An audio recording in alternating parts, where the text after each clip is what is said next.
এই সূরাটি আয়াত হচ্ছে 46টি আয়াত এবং সূরাটা নাযিল হয়েছে মক্কাতুল মুকাররমায়। রাসূল করিম সাল্লাল্লাহু আলাইহি ওয়াসাল্লামের জীবনের দুইটা পার্ট, একটা হচ্ছে মক্কি আর একটা হচ্ছে মাদানী। রাসূল করিম সাল্লাল্লাহু আলাইহি ওয়াসাল্লামের মক্কি জীবনে যে সূরাগুলো নাযিল হয়েছে সেই সূরাগুলোকে মুফাসসিরিনে কেরাম বলেছেন মক্কি সূরা, আর যে সূরাগুলো মাদানী জীবনে নাযিল হয়েছে সেই সূরাগুলোকে উলামায়ে কেরাম, মুফাসসিরিনে কেরাম, ইসলামিক স্কলার যারা তারা বলছেন মাদানী সূরা। সম্মানিত মুসলিমবৃন্দ, মক্কি সূরার বৈশিষ্ট্য হচ্ছে মক্কি সূরাগুলোতে বেশিরভাগ তাওহীদ, আখিরাত, আকীদা সম্পর্কে আলোচনা বেশি এসেছে। এই যে পুরো 30 পারাটা আমরা তাফসীরটা আলোচনা করব আস্তে আস্তে করে, তাড়াহুড়ো নয়, ধারাবাহিক জুমার আলোচনাতে আমরা আস্তে আস্তে করে 30তম পারা, এরপরে 29তম, আল্লাহ যদি আমাদেরকে বাঁচিয়ে রাখে আমরা পুরো কোরআনকে আস্তে আস্তে জানার চেষ্টা করব, বলি আলহামদুলিল্লাহ। পুরো 30 পারা জুড়ে যে সূরাগুলো আছে, পুরো 30 পারাটা বেশিরভাগ আখিরাত কেন্দ্রিক আলোচনা আল্লাহ তাআলা বেশি দিয়েছেন। সুবহানাল্লাহ।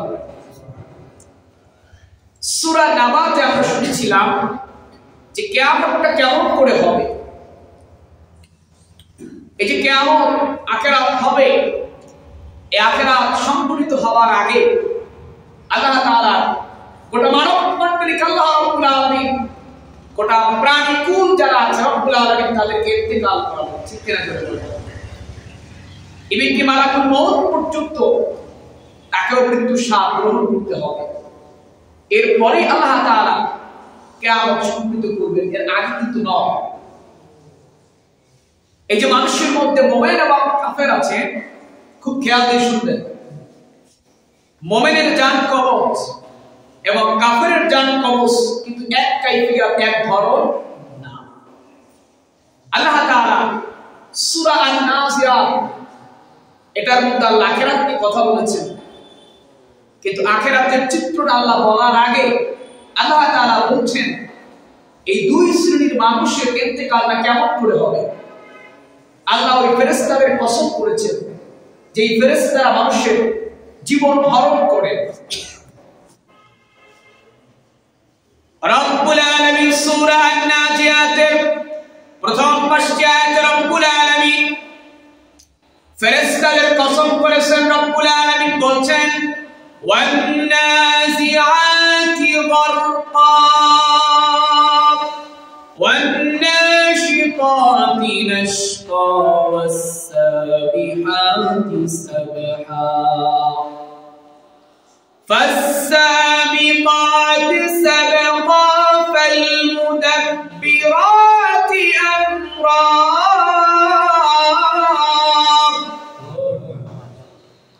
রব্বুল আলামিন প্রথম আয়াতে বললেন, আউদি আল্লাহ পাক কসম করলেন। আল্লাহ তাআলা বললেন আন-নাজিআতি গারকা। রব্বুল আলামিন বললেন শপথ হলো ওই ফেরেশতাদের শপথ। আল্লাহ বললেন যারা নির্মমভাবে মানুষের জান কবজ করে, অর্থাৎ আল্লাহ প্রথম আয়াতে ওই ফেরেশতাদের কসম করেছেন যেই ফেরেশতারা কাফেরদের রূহটাকে রব্বুল আলামিনের হুকুমে কাফেরদের শরীর থেকে তাদের রূহটাকে টেনে ইসতে বের করবেন। জামায় আদর করে রূহ কবজ তাদেরকে করা হবে না। আল্লাহ বলছেন ওয়ান-নাজিআতি গারকা। সহিহ সনদে হাদিস আসছে যখন রব্বুল আলামিনের হুকুমে ফেরেশতারা এই কাফের বান্দাদের রূহ কবজটা করবেন, বেঈমান মুরতাদদের রূহ কবজ করবেন, এটার অবস্থাটা এমন হবে একটা তাজা মানুষের শরীর থেকে যদি চামড়াগুলো খুলে ফেলা হয়, এই চামড়াগুলো খুলে ফেললে যেমন করে কষ্ট হবে, ফেরেশতারা ওই রকম কষ্ট দিয়া কাফেরদের রূহটা কবজ করবে। আল্লাহ পাক তারপরে বলছেন ওয়ান-নাশিতাতি নাশতা। রব্বুল আলামিন 2 নম্বর আয়াতে কসম করলেন মুমিন বান্দাদের রূহ যে ফেরেশতা কবজ করবেন, মুমিন বান্দাদের রূহটা কেমন করে কবজ হবে? রব্বুল আলামিন বললেন শপথ ওই ফেরেশতা, আল্লাহ বললেন শপথ ওই ফেরেশতা যারা সহজভাবে নেককার বান্দার রূহটা খুলে দিবে। মনে করেন একটা জায়গায় একটা রশি দিয়ে একটা বাঁধ দেওয়া আছে, আমার ভাইরা এই বাঁধটাকে যদি হালকা করে খুলে দেওয়া হয়, এবার চিন্তা করেন ওখানে বেশি কিন্তু কষ্ট হবে না। আর যদি আপনি একটা টেনে হিসেবে আনেন, একটা রশিকে আপনি যদি বাঁধ না খুলে আপনি যদি টেনে আপনি যদি রশিটাকে ছিঁড়তে চান, তাহলে চিন্তা করেন কত প্রেসার হবে। এজন্য আল্লাহ প্রথম আয়াতে বলছেন করকাম, মানে হলো টেনে বের করা। এই কাফের এবং মুনাফিকদের রূহটা বের হতে চাবে না। রব্বুল আলামিন ফেরেশতাদেরকে বলবেন ও রূহটারে তোমরা টাইনা বের করো, বের হইতে না চাইলেও টাইনা বের করে দাও। আর মুমিন বান্দার রূহটা আল্লাহ টেনে বের করতে বলবেন না, আল্লাহ বলবেন মুমিন বান্দার রূহটা আস্তে করে খুলে দাও। আর মুমিন বান্দার রূহটা আস্তে করে বের হয়ে যাবে। এরপর রব্বুল আলামিন বললেন ওয়াস-সাবিহাতি সাবহা, আল্লাহ বলছেন ওই ফেরেশতাদের কসম। আল্লাহ পাক 3 নম্বর আয়াতে ফেরেশতার কসম খেলেন। কোন ফেরেশতা? রব্বুল আলামিন বললেন যেই ফেরেশতারা আল্লাহ বলছেন আমি আল্লাহর হুকুমটা তামিল করে তারা সাথে বেড়ায়, অর্থাৎ এই আকাশের মধ্যে তারা বেড়ায়, আল্লাহ যেই জায়গায় হুকুম করে তারা ওই জায়গায় আল্লাহর হুকুমটা পালন করে। আল্লাহ পরের আয়াতে স্পষ্ট করেছেন ফাস-সাবিকাতি সাবকা ফাল-মুদাব্বিরাতি আমরা। আল্লাহ বলেন 4 নম্বর আয়াতে আল্লাহ বলেন ফাস-সাবিকাতি সাবকা, আল্লাহ বলেন শপথ ওই ফেরেশতাদের যারা আমি আল্লাহর হুকুমকে দ্রুত পালন করে দেয়। একটাবার চিন্তা করেন আমার ভাইরা, এখানে আল্লাহ পাক মৃত্যুর ফেরেশতাদের কসম করেছেন, অর্থাৎ রব্বুল আলামিন বুঝিয়েছেন এক বান্দার রূহটা কবজ হবে গাজীপুরের মধ্যে, আর ইন্টিমিট টাইমে 1 সেকেন্ড পরে আরেক বান্দার রূহ কবজ হবে বরিশাল ধরেন। এখন এই জান কবজকারী ফেরেশতাদের দ্রুত চলে। আল্লাহ রব্বুল আলামিন সেই কথা এখানে বলছেন যে ফেরেশতা আমি আল্লাহর হুকুমে দ্রুত তার সাথে কাজটা শামিল করে দেয়। একবার চিন্তা করেন সুলাইমান আলাইহিস সালাতু ওয়াস সালামের একটি ওয়াকিয়া বলছি তার জীবন থেকে। সুলাইমান আলাইহিস সালাতু ওয়াস সালামের দরবারে মালাকুল মউত আজরাইল আসলেন। আজরাইল আসার পরে মালাকুল মউত মানবের ধারণ ধরে সুলাইমান আলাইহিস সালাতু ওয়াস সালামের কাছে আগমন করলেন। ওই জায়গায় একটা লোক ছিল, যেই লোকটার ইন্তেকাল হবে হিন্দুস্তানে। মালাকুল মউত আসার পরে এই লোকটার দিকে বাঁকা নজরে একবার তাকাইছেন। মালাকুল মউত সুলাইমান আলাইহিস সালামের সাথে কথাবার্তা বলে চলে গেছেন। যাওয়ার পরে এই লোকটা সুলাইমান আলাইহিস সালাতু ওয়াস সালামের দরবারের একজন লোক সুলাইমান আলাইহিস সালাতু ওয়াস সালামকে বললেন ও আল্লাহর নবী, এই যে আপনার দরবারে যে লোকটা আসলো সেই লোকটাকে? তিনি বললেন তিনি আর কেউ না, তিনি হচ্ছেন মালাকুল মউত, মানুষের সূরাতে আমার দরবারে আগমন করেছে। লোকটা বলছে আমার বড় ভয় লাগে, আমার দিকে এমন কইরা তাকাইছে, আমার বড় ভয় লাগে। ও সুলাইমান, আপনি তো আল্লাহ রাব্বুল আলামিন তো আপনাকে অনেক পাওয়ার দিয়েছেন, আপনি একটু দয়া করে আল্লাহ রাব্বুল আলামিনের হুকুমে আপনি জিন দ্বারা আমারে একটু দূরে সরায় রাখেন, যেন আমার মৃত্যুবরণ না হয়। ফেরেশতা ওরে ধমক দিছে এই জন্যই, কারণ ফেরেশতার ডায়েরিতে লেখা আছে ওর ইন্তেকাল ভারতের হিন্দুস্তানে। আর বেচারা তুই পয়সা আছো সুলাইমানের দরবারে, কেমন কথা। এজন্য আল্লাহর হুকুমে তার এমন একটা ধমক দিয়ে গেছে। শুধু বাঁকা নজরে তার দিকে তাকাইছিলেন মালাকুল মউত। এখন সুলাইমান আলাইহিস সালাতু ওয়াস সালাম আল্লাহ রাব্বুল আলামিন তাকে যে পাওয়ারটা দিয়েছিলেন, তখন সুলাইমান তিনি ইউজ করে এই পাওয়ারটা ইউজ করে তার দরবারের লোকটাকে তিনি ভারতের হিন্দুস্তানে পাঠিয়ে দিলেন। মালাকুল মউত একটু আবার পড়ে আসলেন, এসে আবার সালাম দিলেন। সুলাইমান আলাইহিস সালাম জিজ্ঞেস করলেন কি অবস্থা, আপনি আমার দরবার থেকে একটু আগে চলে গেলেন, আবার আসলেন। বললেন দেখেন আল্লাহর নবী সুলাইমান, আমি আপনার দরবারে এই কারণে আসছিলাম, আপনার দরবারে যেই লোকটা একটু আগে ছিল এইমাত্র আসলাম, এখন আপনি আয়াত দিলেন, আমার আল্লাহ বলছেন ফাসসাবিকাতি সাবকা। আল্লাহ বলছেন সকল ফেরেশতাদের যারা হুকুম পালনের জন্য দ্রুত এগিয়ে যায়। অর্থাৎ সুলাইমানের দরবার থেকে অল্প সময়ের মধ্যে ভারতের হিন্দুস্তান গিয়া যান কবজ কইরা আবার সুলাইমানের দরবারে ফেরেশতা হাজির। এবার তিনি খুলে বললেন, দেখেন আল্লাহ পাক যে আমাকে হুকুম করেছেন এই বেচারার জান কবজ হবে ভারতের হিন্দুস্তানে, কিন্তু আল্লাহর গোলাম আপনার দরবারে এখনো বসা। এজন্য আমি তার একটু ধমক দিছিলাম, হালকা একটু বাঁকা নজরে তার দিকে তাকালাম। এই ভয়টা পায়া তিনি আপনার বলছে যেন আপনি যেন তারে তখতে সুলাইমান ইউজ করে তারা যেন ভারতের হিন্দুস্তানে পৌঁছায়া দেন। এজন্য আমার ভাইরা, আপনার মৃত্যু কোথায় হবে ফেরেশতার লিস্টিতে আপনি আছেন, এক সেকেন্ড আপনার দেরি হবে না। আল্লাহ পাক প্রথম দুইটা আয়াতে কসম করলেন ফেরেশতাদের, মুমিন এবং কাফের বান্দা যে ইন্তেকাল করবেন যেই ফেরেশতারা, আল্লাহ পাক তাদের কসম করে রব্বুল আলামিন 3, 4 এবং 5 এই তিনটা আয়াত আল্লাহ পাক এই যে ফেরেশতারা রব্বুল আলামিনের হুকুমের দায়িত্বগুলো সঠিকভাবে পালন করেন, আল্লাহ রব্বুল আলামিন তাদের কথা আমাদেরকে জানায় দিয়েছেন। আল্লাহ পাক আমাদেরকে জানায় সাবধান করেছেন, ও মানুষ একটু সাবধান হয়ে যাও, মৃত্যু নিয়ে একটু চিন্তা করো। তুমি মনে করছো তোমার পাশের এলাকায় এক লোক মারা গেছে, তোমার ইন্তেকাল হবে না, এমনটি না। তোমার ইন্তেকাল যেই সময় আমি রব্বুল আলামিন লিখিত করে রাখছি, এর একটু আগেও হবে না, পরেও হবে না। এজন্য আমার ভাইরা, সব সময় আপনাকে আমাকে ইন্তেকালের চিন্তাটা নিয়ে ঘুরতে হবে, মৃত্যুর চিন্তাটা আপনাকে আমাকে সকালবেলায় করতে হবে। আরে সকালবেলা বাসা থেকে বের হলাম, বাসায় আর ফিরতে পারবো কিনা আর গ্যারান্টি নাই। এজন্য আমার ভাইরা, প্রথম দুইটা আয়াত খেয়াল করেন। এখন আপনি চিন্তা করেন, যদি আপনি মুমিন হতে পারেন তাহলে রব্বুল আলামিন যে বলছেন মুমিন বান্দা রূহটা আস্তে করে বাবরটা খুলে দেওয়া হবে। আর যদি আপনি মুমিন না হইতে পারেন তাহলে চিন্তা করেন আপনার রূহটারে ফেরেশতারা পিটায়া পিটায়া তারপরে আপনার শরীর থেকে টাইনা হিসা বের করে দিবে।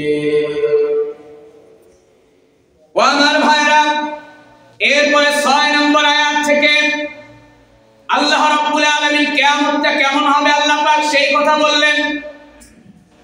কারণ এই যে কথাগুলো আল্লাহ পাক যখন নাযিল করেছেন, মক্কার কাফের গোষ্ঠীরা, শয়তানের গোষ্ঠীরা, তারা আপনার আমার নবীর কাছে এসে বলতো, মুহাম্মদ, ধরে বলেন সাল্লাল্লাহু আলাইহি ওয়াসাল্লাম, ও মুহাম্মদ তোমার আল্লাহ কখন কিয়ামত দিবে আমাদেরকে বলো।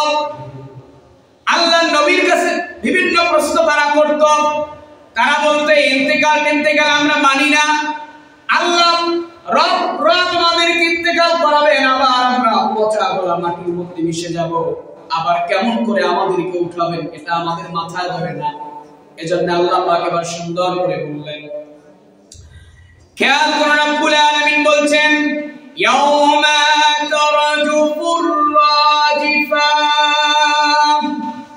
আল্লাহ পাক বলছেন ইয়াউমা তারজুফুর রাজিফা, আল্লাহ বলছেন যেদিন কিয়ামত আসবে। খেয়াল করুন, আল্লাহ বলছে যেই দিন কিয়ামত আসবে সেই দিন ভূমিকম্পের এক প্রচন্ড ঝাঁকুনি দিবে। এবার একবার চিন্তা করেন আমার ভাইরা, নরসিংদীর গোরাশাল থেকে 6 মাত্রা ভূমিকম্প হলো, গোটা ঢাকা শহর কেঁপে উঠছে। ইভেনকি ঢাকা শহরে আমার ভাইরা বিল্ডিং এর রেলিং ভেঙে মানুষ মৃত্যুবরণ করছে। এই এক সপ্তাহ আগে মৃত্যুবরণ করলো। আমি উজুখানার মধ্যে উজু করতেছিলাম, দেখলাম যে আমার ধৈর্য মনে হয় যেন নিচ থেকে উপর দিকে পড়তেছে।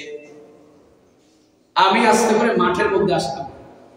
যে অবস্থায় যদি আমি নিজে ভয় পেয়ে গেছি, যে অবস্থায় যদি আমার উপরে এই ছাপ ভেঙে পড়ে কি অবস্থা বলেন।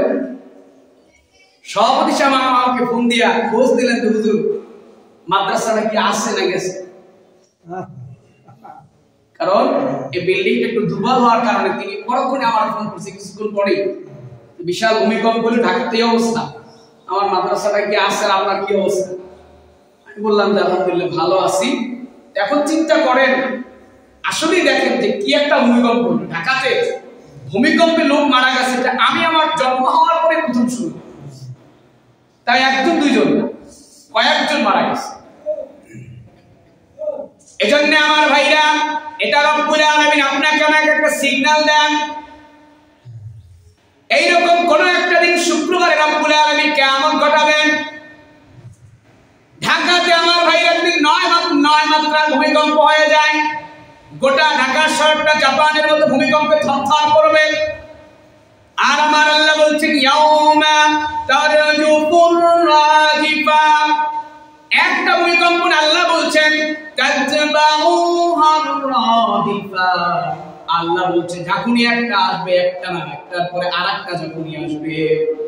রব্বুল আলামিন বলছেন ইযা যুলজিলাতিল আরদু জিলজালাহা ওয়া আখরাজাতিল আরদু আথqালাহা ওয়া ক্বালাল ইনসানু মা লাহা। আল্লাহ পাক রব্বুল আলামিন 30 নম্বর পারা সহ গোটা কোরআনের বিভিন্ন জায়গায় আল্লাহ রব্বুল আলামিন কিয়ামতের কথা বলছেন। আল্লাহ বলতেন ইযা যুলজিলাতিল আরদু জিলজালাহা, আল্লাহ বলছে এই যে ইদা যখন ইদা যুলজিলাতিল আরদু জিলজালাহা, আল্লাহ পাক এখানে জমিনের কথাই বলছেন। যখন রব্বুল আলামিন এই জমিনটাকে কাঁপিয়ে দিবেন, আল্লাহ বলছেন ওয়া আখরাজাতিল আরদু আথqালাহা, এই জমিন থেকে এই জমিনটা ওলটপালট হয়ে যাবে। আল্লাহ রাব্বুল আলামিন কোরআনুল কারীমের অন্য জায়গায় বলছেন ইদাস সামাউ ফাতারাত ওয়া ইদাল কাওয়াকিবু তাতারাত, আল্লাহ বলছেন ইদাস সামাউ ফাতারাত, এই যে আপনার আমার উপর আকাশ আছে, রাব্বুল আলামিন বলছেন কিয়ামত যখন সংঘটিত হবে, তোমার এই মাথার উপর আকাশটাকে আল্লাহ বলছেন ও বান্দা, আমি রব্বুল আলামিন আকাশটাকে আমি আল্লাহ ফাটায় দিব। ভাইরা আমার একবার চিন্তা করেন, আপনার আমার মাথার উপরে আকাশ আছে, এই আকাশ যদি আল্লাহ ফাটিয়ে দেয় তাহলে কেমন গজব নামবে চিন্তা করেন। রব্বুল আলামিন কোরআনুল কারীমের অন্য জায়গায় বলছেন এই আকাশগুলোকে রব্বুল আলামিন অনেক দরজা করে দিবেন, আকাশের অনেক দরজা হবে, আর সমস্ত আকাশগুলো ফেটে ফেটে আল্লাহ রব্বুল আলামিন বলছেন আকাশ থেকে রব্বুল আলামিন বিপদ নাযিল করবেন, গজব নাযিল করে আল্লাহ পাক গোটা জমিনটাকে তামা করে আল্লাহ কিয়ামতের ময়দান ঘটায় দিবে। সেই দিনটা আমার ভাইরা কেমন হবে রব্বুল আলামিন বলছেন, ওই দিনে ভয় পাবে কাফেররা। আল্লাহ বলছেন কুলুবু ইয়াউমাইযিন ওয়াজিফা, কুলুব মানে কলব মানে অন্তর, হৃদয় মানে হাত। আল্লাহ বলছেন ওই দিন কুলুবু ইয়াউমাইযিন ওয়াজিফা, রব্বুল আলামিন বলছেন সেই দিন মানুষের অন্তরসমূহ ভয়ে কম্পমান হয়ে যাবে। মানুষেরা কিয়ামতের ময়দানে দাঁড়ায় থাকবে। সহিহ বুখারীর মধ্যে হাদিস বর্ণনা করা হয়েছে, রব্বুল আলামিন এমন কিয়ামত ঘটাবেন, মানুষের ঘামের চোটে কারো হাঁটু পর্যন্ত, কারো কোমর পর্যন্ত, কারো নাভি পর্যন্ত, আবার কেউ পুরো শরীরটা পর্যন্ত তার ঘামের মধ্যে ডুবে কিয়ামতের ময়দানে দাঁড়ায় থাকবে। নবী করিম সাল্লাল্লাহু আলাইহি ওয়া সাল্লাম একদিন মা আয়েশার সাথে গল্প করতেছিলেন। আয়েশা তুমি জানো কিয়ামতে রব্বুল আলামিন এমন অবস্থা করবেন কারো পরনে করে কাপড় থাকবে না। হযরত আয়েশা সিদ্দিকা শুনে একটু লজ্জা পেলেন আর বললেন ও নবী, সেই দিন লোকেরা কি লজ্জা পাবে না? নবী করিম সাল্লাল্লাহু আলাইহি ওয়া সাল্লাম আমাদের প্রিয় উম্মত জননী উম্মাহাতুল মুমিনিন মুমিনদের মা আয়েশা সিদ্দিকাকে বলবেন ও আয়েশা, ওই দিন কেউ কারো দিকে তাকানোর সুযোগটা পর্যন্ত পাবে না। এজন্য আমার ভাইরা আল্লাহ বলছেন কুলুবু ইয়াউমাইযিন ওয়াজিফা আবসারুহা খাশিয়া, আল্লাহ বলছেন সবার দৃষ্টিটা সেই দিন ভয়ে কাঁপতে থাকবে। আল্লাহই বলছেন কেউ কারো দিকে তাকানো তো সূত্রের কথা, থরথর করে কাঁপবে এবং ভয়তে কেউ কারো দিকে তাকানোর সুযোগ পর্যন্ত পাবে না। নাউযুবিল্লাহ। এজন্য আমার ভাইরা ওই দিন লোকেরা কি বলবে? আল্লাহ পাক বলছেন ইয়াকুলুনা ইন্না লামারদুনা ফিল হাফিরা, আল্লাহ বলছেন তারা বলবে সত্যি কি আমাদের আগের অবস্থায় ফিরিয়ে নেওয়া হবে। এখন এই কাফেররা, মক্কার কাফেররা সেই দিন বলছে ইয়াকুলুনা ইন্না লামারদুনা ফিল হাফিরা, তারা বলছে সত্যি কি আমাদেরকে আগের অবস্থায় ফিরিয়ে না হবে? কোন অবস্থা? আইদা কুন্না ইযামান নাকিরা ক্বালু তিলকা ইযান কাররাতুন খাসিরা। কোন অবস্থা থেকে আপনাকে রব্বুল আলামিন আবার সৃষ্টি করবেন? একটা মানুষের যদি শরীরের সমস্ত রক্ত আর গোশতগুলি পচে গলে হাড্ডিগুলো যদি গুঁড়ো গুঁড়ো হয়ে যায় কবরের মধ্যে, আমার রব্বুল আলামিন সেইগুলো আল্লাহ পাক রব্বুল আলামিন জমা করে আপনাকে সৃষ্টি করার ক্ষমতা আল্লাহ রাখেন। ইব্রাহিম আলাইহিস সালাতু ওয়াস সালাম আল্লাহর কাছে বলছেন, ও আল্লাহ, এই যে মানুষের ইন্তেকালের পরে কবরের মধ্যে পচে গলে যাবে, আপনি কিয়ামতের ময়দানে কেমন করে আবার তাদেরকে আপনি পুরো শরীরটা গঠন করবেন? আমার মেজাজে ধরে না। আল্লাহ বলছে, ও ইব্রাহিম, তোমার মেজাজে না ধরলে আমি তোমারে যেইটা বলি একটু করো। আল্লাহ রাব্বুল আলামিন বললেন, ইব্রাহিম 4টা পাখি নাও। ইব্রাহিমকে বললেন, ইব্রাহিমের 4টা পাখি নিয়ে সবগুলো তুমি জবাই করো। জবাই করার পরে তুমি গোশতগুলো টুকরো টুকরো করো। এরপরে 4টা পাখির গোশতটা সবার সাথে তুমি মিশিয়ে দাও। একটা পাখির গোশত এক জায়গায় না। আল্লাহ বলছে, ইব্রাহিম 4টা পাখির গোশতগুলো তুমি সবগুলো মিক্স করো। ভাইরা আমার, মনে করেন আমাদের এই মসজিদের মাঠে যদি আমরা 4টা বকরি জবাই করে 4টা বকরির গোশতগুলো আমরা মিক্স করে দেই, এরপরে কিন্তু ডিএনএ পরীক্ষা ছাড়া বের করা যাবে না কোনটা কোন বকরির গোশত। কি বলেন? বের করা যাবে? যাবে না। আল্লাহ বলছে, ইব্রাহিম, তুমি এই 4টা পাখির গোশতগুলো সব এক করো। এরপরে পাখিগুলোর গোশতগুলো তুমি ছিটায় এক একটা পাহাড়ের মধ্যে ফেলা, এক জায়গায় না। রব্বুল আলামিন বলছেন, ইব্রাহিম, এখন তুমি ডাক দাও, আমার হুকুমে ডাক দাও। জোরে বলেন, কার হুকুমে? রব্বুল আলামিনের হুকুমে ইব্রাহিম আলাইহিস সালাতু ওয়াস সালাম পাখিগুলোকে ডাক দিলেন। আল্লাহ পাক ওই দিন দেখালেন, ইব্রাহিম দেখবা 4টা পাখি পাহাড় থেকে উইরা উইরা আসছে। জবান খুলে বলেন সুবহানাল্লাহ। এজন্য আমার ভাইরা, রব্বুল আলামিন যে বলছেন, ক্বালু তিলকা ইযান কাররাতুন খাসিরা, ওই দিন তারা বলবে যদি আমাদের আগের জীবনে ফিরিয়ে না হয় তাহলে সেটা তো হবে আমাদের জন্য খুবই লোকসানের বিষয়। মক্কার কাফেররা বলছে, আল্লাহ পাক যদি আমাদের মৃত্যুর পরে আবার আগের জীবনে ফিরিয়ে দেয় তাহলে এটা হবে আমাদের জন্য সবচেয়ে বড় লোকসান, মানে লস। আল্লাহ পাক বলছেন, ফাইন্নামা হিয়া সাজারাতুন ওয়াহিদা। আল্লাহ আবার কিয়ামতের কথা বললেন। আল্লাহ পাক বললেন, অবশ্যই তা হবে একটা বড় ধরনের একটা গর্জন। ফাইদা হুম বিসাহিরা। আল্লাহ পাক বলছেন, গর্জন শেষ না হতে হতেই আরেকটা গর্জন আমি রব্বুল আলামিন পাঠিয়ে দিব।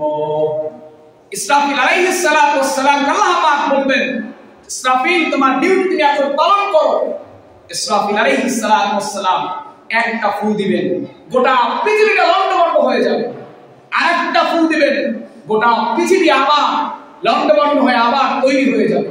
তৃতীয় ফুৎকারে মানুষেরা সবগুলো কুমড়ার বীজ এবং লাউয়ের বীজ যেমন করে জমিনের মধ্যে যদি আপনি রোপণ করেন দেখবেন যে ফুটে উঠে কিছুদিন পরে। কি বলেন? মানুষরা ওই দিন এই বীজের মতো করে অঙ্কুর দিয়ে তারা কবর থেকে ফুটে উঠবে। সুবহানাল্লাহ। প্রিয় ভাইরা আমার, এজন্য কারো ইন্তিকালের পরে যদি তার কবর নাও হয়, যদি মানুষেরা কবর নাও দেয়, তার লাশ যেই জায়গায় বিনাশ হয়ে গেছে ওটাই তার কবর। ওটাই কি জোরে বলেন?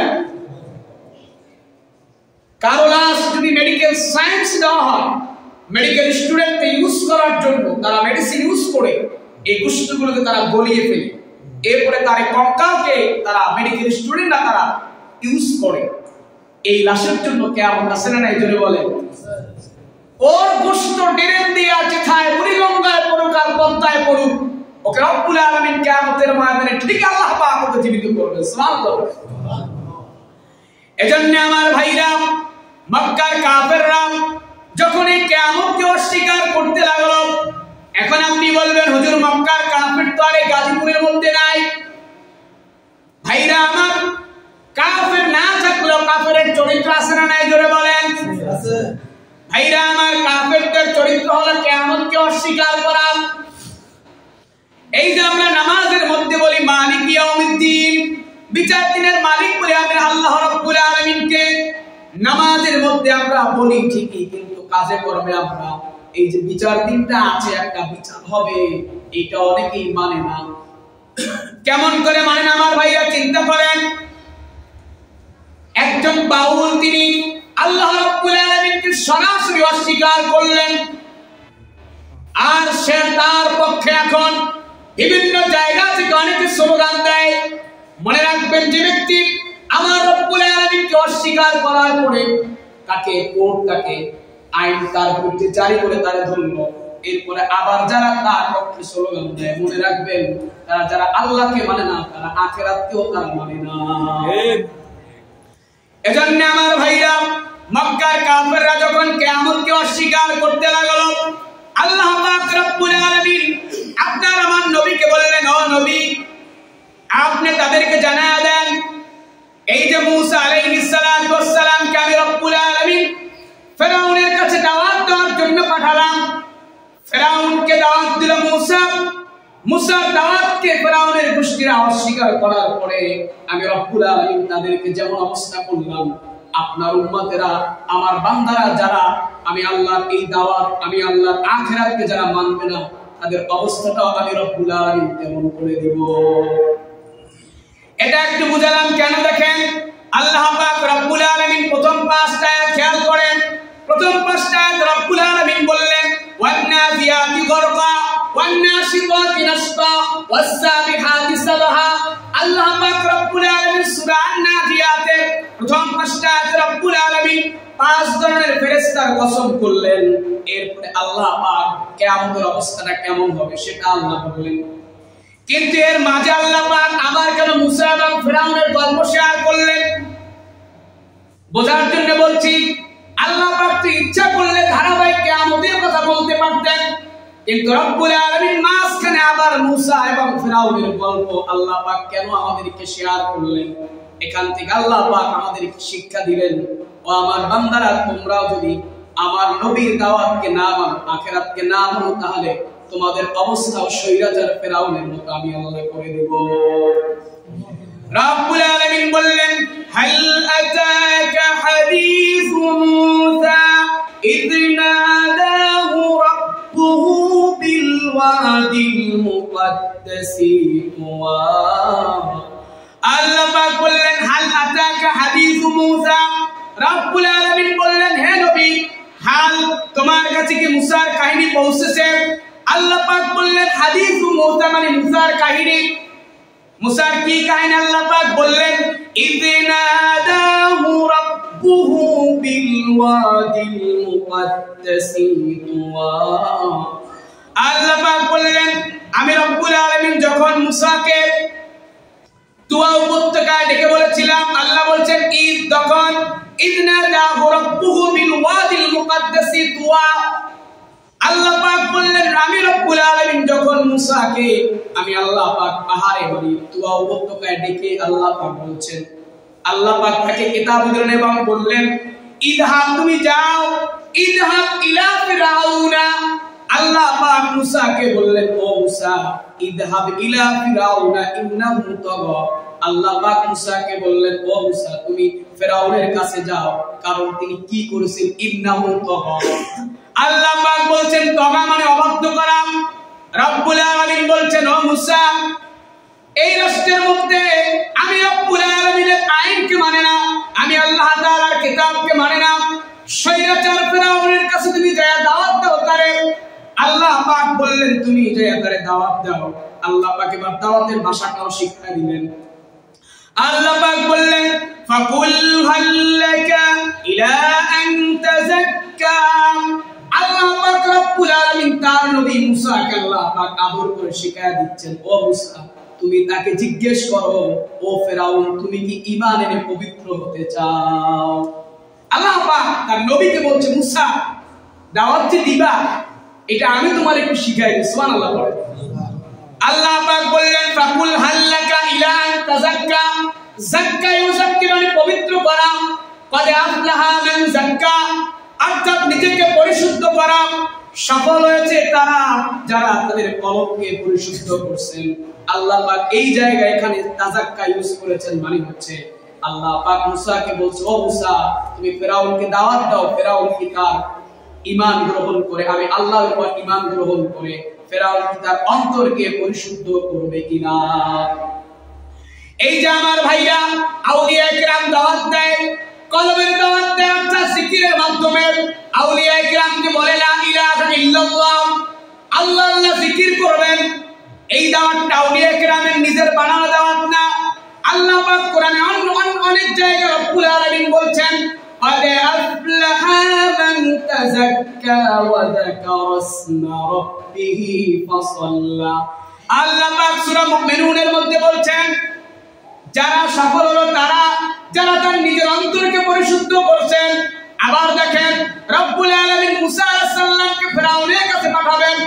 আল্লাহ তো ডাইরেক্ট বললেই হইতো যে তুমি ফেরাউনকে গিয়ে ঈমানের দাওয়াত দিবা। আল্লাহ পাক রব্বুল আলামিন কৌশলগত দাওয়াত মুসাকে আল্লাহ পাক শিখায় দিয়েছেন, ও মুসা তুমি ফেরাউনকে যায়া বলবা ঈমান এনে সে কি তার অন্তরকে পরিশুদ্ধ করবে কিনা। প্রিয় ভাইরা আমার, এখান থেকে বোঝা যায় যে ঈমান আনার পরেও আমাদের অন্তরকে পরিশুদ্ধ করতে হবে। ঠিক কিনা জোরে বলেন? লাগবে কিনা জোরে বলেন? আমি আলোচনা একদিন করছিলাম যে কলবের স্তর কয়টা? তিনটা স্তর। জোরে বলেন কয়টা? লাস্ট স্তরটা সেটা হচ্ছে নফসে মুতমাইন্না। আর আল্লাহ তাআলা প্রথম দুই কোয়ালিটি নফস দারিকে এবং প্রথম দুই কোয়ালিটি নফস ওলাদেরকে আল্লাহ তাআলা জান্নাতে ডাক দিবেন না। আল্লাহ তাআলা সূরা ফজরে বলেছেন, ইয়া আইয়ুহান নাফসুল মুতমাইন্না ইরজি ইলা রাব্বিকি রাদিয়া। সুবহানাল্লাহ বলেন। আল্লাহ তাআলা তৃতীয় শ্রেণীর কোয়ালিটি কলবের নফসের অধিকারী যারা, নফসে মুতমাইন্নার অধিকারী যারা, আল্লাহ পাক রব্বুল আলামিন তাদেরকেই জান্নাতে ডাক দিবেন। সুবহানাল্লাহ বলেন। এজন্য আমার ভাইরা, আপনি কোরআন তেলাওয়াত করুন, রোজা রাখুন, জিকির করুন, একজন আল্লাহর সাথে নিসবত করুন। এরপরে নিজের পড়াটাকে দেন যে আমি এত জিকির এখন করি, আমার কলবের এই হাল, এই অবস্থা। এরপরে দেখবেন যে আপনার মধ্যে নিজের মধ্যে চেঞ্জ আসবে। আর যদি ঈমান আনার পরে আপনার কলবকে আপনি সাফ না করেন, তাহলে মনে রাখবেন আপনার তাসবিহ থাকতে পারে, নামাজ থাকতে পারে, হজ থাকতে পারে, কিন্তু আপনার অন্তর থেকে অহংকার নামের বিষ আপনি দূর করতে পারবেন না। নাউযুবিল্লাহ। এজন্য আমার ভাইরা, রব্বুল আলামিন মুসা আলাইহিস সালামকে বললেন, ও মুসা তুমি তারে গিয়ে দাওয়াত দিবা ঈমানের, এবং ঈমানের সাথে তারে বলবা সে কি ঈমান এনে তার অন্তরকে পরিশুদ্ধ করবে কিনা। আল্লাহ পাক পরে বললেন, ওয়া আহদিয়া ইলা রাব্বিকা ফাতাখশা। এবার মুসা আলাইহিস সালাতু ওয়াস সালাম বললেন, ফেরাউনকে গিয়ে বললেন, আমি তোমাকে তোমার মালিকের কাছে পৌঁছার একটা পথ দেখাতে পারি। তিনি বলেন না আমি তোমার পথ দেখাবো, মালিকের পথ। জোরে বলেন কার পথ? কোন নবী তার নিজের পক্ষ থেকে পথ বানান নাই। তিনি দাওয়াত দিয়েছেন, আমি রব্বুল আলামিনের কাছে তোমাকে পৌঁছার জন্য একটা পথ দেখাইতে পারি, অতঃপর তুমি তাকে ভয় করবা। এবং তিনি বলছেন তুমি আল্লাহকে ভয় করবা। ফাআরাহুল আয়াতাল কুবরা। এরপর সে তাকে আমার পক্ষ থেকে নবুয়তের একটা বড় নিদর্শন দেখালো। এখানে একটু কথা বলে নেই, আল্লাহ পাক কোন নবীকে আল্লাহ খালি হাতে ছাড়েন নাই। আল্লাহ রাব্বুল আলামিন যত পয়গম্বর পাঠিয়েছেন, রাব্বুল আলামিন প্রত্যেকটা পয়গম্বরদেরকে প্রত্যেক পয়গম্বরের জবানায় যেই বিষয়ের সবথেকে প্রভাব ছিল আল্লাহ পাক ওই জিনিসের মুজিজা ওই নবীদের হাতে আল্লাহ দিয়েছেন। দাউদ আলাইহিস সালাতু ওয়াস সালামের জীবনের দিকে তাকান। দাউদ আলাইহিস সালামের জমানার লোকেরা লোহা দিয়ে হাতুড়ি তৈরি করত, লোহা দিয়ে দাঁড় বটি দ্বারা তৈরি করত। এই শিল্পে তারা আগানো ছিল। এজন্য রব্বুল আলামিন দাউদ আলাইহিস সালামের হাতে আল্লাহ পাক লোহাকে মোমের মতো গলায় দিতেন। সুবহানাল্লাহ পড়ে। মুসা আলাইহিস সালাতু ওয়াস সালামের জমানায় লোকেরা জাদুবিদ্যায় পারদর্শী ছিল। এজন্য আল্লাহ রব্বুল আলামিন সমস্ত জাদুকরদের জাদুকে রব্বুল আলামিন মুসা আলাইহিস সালামের লাঠির সামনে আল্লাহ হাওয়া করে দিলেন। এবার আল্লাহ পাক বললেন যে ফাআরাহুল আয়াতাল কুবরা। আয়াত মানে হচ্ছে নিদর্শন, অর্থাৎ আল্লাহ তাআলার পক্ষ থেকে আল্লাহ বলছেন মুসা, এখন এই যে মুসা আলাইহিস সালাম